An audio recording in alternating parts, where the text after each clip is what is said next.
Добра вечер во Дневникот на КТВ, 26 ноември 2025. Во Основниот суд во Кавадарци денеска заврши главната расправа за убиството на Сузана Серенакова Сурун, за која е обвинет 43-годишниот Илија Панов. Обвинителството и одбраната ги изнесоа завршните зборови, пошто судот ја закажа пресудата за 2 декември во 9 часот, додека притворот на обвинетиот останува во сила. За кривичното дело по член 123 став 2.2 од Кривичниот законник, кој се става на товар на обвинетиот, максималната казна е доживотен затвор. Во доказната постапка неспорно се докажа дека обвинетиот Илија Панов ја лишил од живот Сузана Серенакова Сурун на подот до вратата од спалната соба, свесен за своето дело, насилно и го затворил носот и устата, што резултирало со смртен исход. Рече меѓу другото во завршните зборови обвинителот Димитар Нацев од Основното јавно обвинителство Кавадарци на денешната главна расправа за убиството на кавадарчанката Сузана во јануари годинава.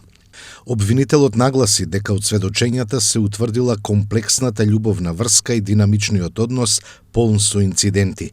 Посочи дека од психијатриското и психолошкото вештачење кај обвинетиот било утврдено висок степен на лага, а од вештачењето на судска медицина и исказите на вештите лица, секој во својата област, било утврдено присуство на ДНК профилот на обвинетиот под ноктите на жртвата, на мајцата и хеланките.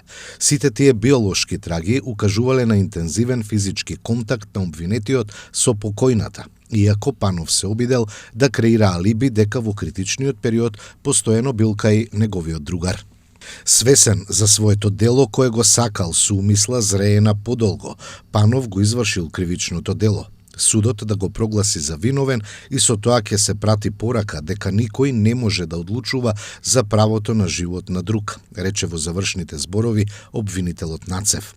Одбраната пак на Илија Панов, адвокатот Живко Ајтов, во завршните зборови рече дека од понудените докази не можело на сигурен начин да се утврди дали кај Панов има вина, бидејќи станувало збор за предпоставки само поради тоа што обвинетиот и покојната биле во врска. Ајтов посочи дека имало пропусти во собирањето на докази и ги оспоруваше вештите наводи од Институтот за судска медицина и побара обвинетиот да биде ослободен. Јас не убив никој, не е лесно да се стори такво нешто, се сметам за невин, барам судот да ме ослободи, беа завршните зборови на 43-годишниот Илија Панов, кој е осомничен дека кон крајот на јануари ја лишил од живот неговата вонбрачна партнерка Сузана, која живеела сама во својот стан. Притворот на обвинетиот беше продолжен, а судот изрекувањето на пресудата го одложи за 2 декември годинава во 9 часот. По налог на локалната самоуправа и јавното предпријатие Комуналец започна комплетна реконструкција на колекторот на левата страна од реката Лудамара на потегот од булевар Видео Смилевски до Северен булевар во должина од 700 метри со поставување коругирани цевки Фи-1000. Овој зафат носи трајно решение за колекторскиот систем во следните 50 години, поуредена инфраструктура и подобри услови за сите жители.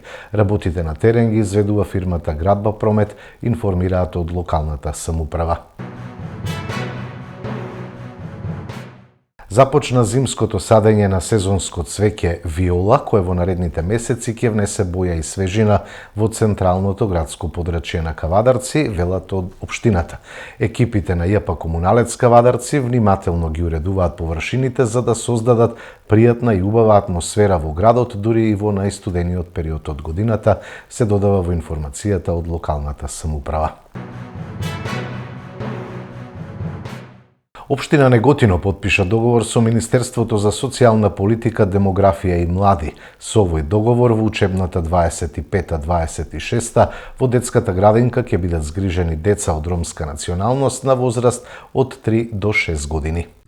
Во клубот на пратеници во Скопје, представници на општина Неготино го потпишаа договорот за соработка помеѓу Министерството за социјална политика, демографија и млади, локалната самоуправа Неготино и јавната општинска установа детска градинка Фемо Кулаков. Со овој договор во детската градинка од Неготино во учебната 2025-26 ќе бидат згрижени деца од ромска националност на возраст од 3 до 6 години кои се во социјален ризик, а во рамките на спроведувањето на проектот инклузија на децата роми во јавните општински установи детски градинки. Со ова, општина Неготино на дело покажува дека цврсто стои зад вредностите на еднаквост, инклузија и достоинство. Општина Росоман заедно со граѓаните ќе го креира новиот буџет. На утрешната прва средба ќе присуствуваат и спортистите кои со своји потреби, приоритети и идеи ќе треба да ја подобрат спортската клима во општината. Општина Росоман започнува со подготовка на општинскиот буџет за 2026 година. Согласно политиката на транспарентност и отвореност, општината започнува со јавни состаноци и консултации за изработка на буџетот на општината за 2026 година. Првиот состанок ќе се одржи утре, четврток, 27 ноември, со почеток во 19 часот во просториите на општина Росоман. Новој состанок, присутните ќе се сретнат и со спортистите од општината, каде ќе се разговара за нивните потреби, приоритети и идеи за подобрување на спортската инфраструктура и условите за сите спортски клубови и поединци. Желбата е јасна. Буџетот да се креира заедно со граѓаните преку отворен диалог и заеднички предлози, бидејќи само така ќе може да се гради транспарентна, одговорна и функционална општина Росоман. Ви сте со дневникот на КТВ, продолжуваме со останатите содржини. ЕУ праќа јасни сигнали за проширување, но владата стои во место, изјави денеска лидерот на СДСМ Венко Филипче. Жалам што изминативе година и пол разговараме само за една иста работа, а тоа е дека реформи и прогрес треба да се случува, а всушност ништо не се случува и практично тапкаме во место, го губиме времето, а младите се повеќе се селат од земја. Јасно е дека единствениот пат напред за земјава се европските интеграции. Тоа го докажа земјите од поранешниот источен блок, нашите соседи, кога пред 30 години тогашниот претседател на Полска Лех Валенса кажа дека ќе се такмичат со Јапонија, веројатно многу луѓе го земале со подсмев, ама сега бруто домашниот производ на Полска е тука некаде како Јапон. И огромен раст и развој има на таа земја и тоа е можно само и се припишува само на процесот на евроинтеграција, пристапот до заедничкиот пазар, унапредувањето, надградувањето и реформирањето на системот. Жалам што го добивме најлошиот извештај на Европската комисија за нашава земја изминатите повеќе од деценија. Евидентна е волјата на Европска унија да има проширување. Точно е дека многу пати сме биле ние во минатото разочарани. Имало вето од Франција и покрај значајните промени кои што се правеле во државата, кои што предизвикале, креирале проблеми, предизвици и во општеството, меѓутоа тоа е цената на патот напред. Ако гледаме во изминатите повеќе години од 2013 до 17, 17 до 20, 20 до 24 во сите овие 4 годишни циклуси, подршката на Европската унија на земјите во Западен Балкан изнесувала некаде околу 6 милиарди евра.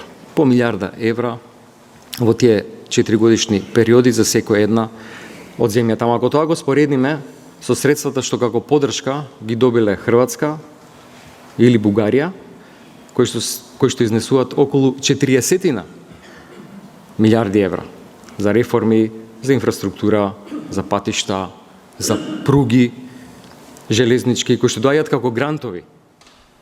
Јасно е на каде треба да одиме. Не знам зошто треба повторно да влегуваме во дубиозни и сомнителни кредити да правиме железница, кога ваму имаме грантови. Зашто ги задолжуваме следните генерации да враќаат милиарди евра за нешто што може да ни дојде гратис од Европската унија. Јасно е констатирано во извештајот за земјата изминатата година дека реформи нема. Корумпираните поединци од судството се штитат едни меѓу други од одговорност, обвини портпаролот на ВМРО ДПМН Манасиевски. Недовербата на граѓаните кон правосудниот систем се должи на поединци во правосудството кои се ставени под хипотеки на други поединци или партии. Да разјасниме за јавноста, ваков е случајот на поранешната председателка на Судскиот совет Весна Дамева, која беше и дел од партиските комисии на СДС пред да стане дел од правосудството. Весна Дамева, која работеше единствено по насока на СДС, а во тоа време на менторот на Филипче Зоран Заев, на затворена седница на Судскиот совет, со препостапка за Наке Ѓоргиев, кој требаше да стане член на Судскиот совет. Постапката која требала да се води против Ѓоргиев била чувана во фиока со години, а со помош на Весна Дамева таа постапка зад очите на јавноста била сопрена, со што тогаш се овозможи Наке Ѓоргиев да стане член на Судскиот совет. Наместо квалитетни и компетентни кадри да се извршуваат работата на судии и обвинители, поради вакви случаи како Дамева и Ѓоргиев, честните кадри во правосудството не можат да дојдат до израз. Колку своји луѓе имаат Дамева и Ѓоргиев во судството за да продолжат да работат за нивен интерес, а во превод штитење на кадри или блиски лица на СДС? Зошто граѓаните да одвојуваат се повеќе пари од своите џебови? За да можат вакви поединци да го уништуваат и узурпираат судскиот систем? Граѓаните не заслужуваат оние што треба да ја донесат правдата да бидат активни чинители на неправдата. Тие треба да бидат адекватни луѓе со кредибилитет. Продолжуваме со спортот. Порази на водечките екипи во втората фудбалска лига. Шкендија загуби од Новаци, а Брегалница дома беше поразена од Осогово. Фудбалската полусезона во Македонија влегува во самата завршница, барем кога есенскиот дел од истата е во прашање. Во втората македонска фудбалска лига вчера се одиграа средбите од вонредното 14-то коло во кое се постигнаа следниве резултати. Саса на домашен терен загуби од Беласица со 0-2. Новаци го изненади фаворитот Шкендија од Рачиново и славеше со 1:0. Скопје беше убедлив против Големо Конјари со 4-0. Охрид не дозволи изненадување на домашен терен и го совлада Детонит со 1-0. Преспа во Ресен загуби од Слога Виница со 1:2. Вардар во Неготино одигра без голови 0-0 со прилепска победа. И во дербито на Истокот, Брегалница во Штип непријатно беше изненадена од Осогово и загуби со 0:1. Штипјани на оваа средба промашија 2 пенали, па кочанчани на крај се радуваа. Надпреварот помеѓу Тетекс и Кожуф е одложен за 3 ноември.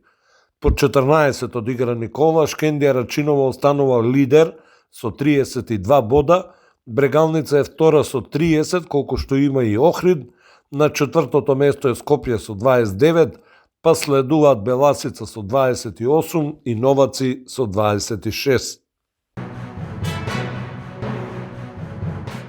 Ракометарите на Охрид го дознаа противникот во осмини на финалето од ЕХВ Европскиот куп. Македонскиот представник во ова надпреварување во февруари следната година ќе игра со чешкиот представник Дукла од Прага. Ракометниот клуб Охрид го дозна својот противник во осми на финалето од ЕХФ Европскиот куп. Поубедливите победи над азербејџанскиот Баки и босанската Слога Добој, популарните гладиатори од Охрид на жрепката во седиштето на Европската ракометна федерација ЕХФ ја излекоа Дукла Прага од Чешка за противник во осми на финалето во третото по ранг европско надпреварување. Дукла Прага моментално се наоѓа на осмата позиција во чешката Екстралига со 11 бода од 13 одиграни кола. Чешкиот тим минатата сезона го освои 4-то место во домашното првенство и има искуство во европските купови, но далеку е од улогата на фаворит во ова надпреварување. Првиот меч од 8 на финалето ќе се одигра во Охрид во првата половина на февруари 2026, додека реваншот е закажан за една недела подоцна во Прага. Точните термини Европската ракометна федерација ќе ги објави дополнително во наредните денови.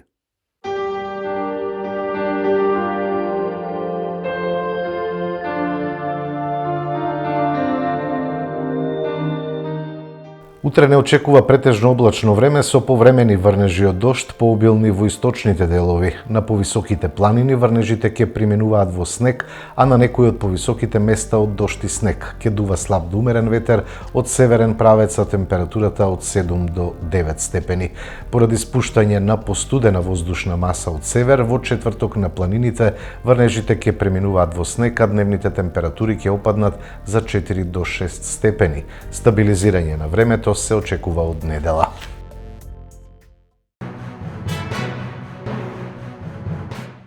Го гледавте дневникот на КТВ, благодарам што бевте со нас, имајте пријатна вечер.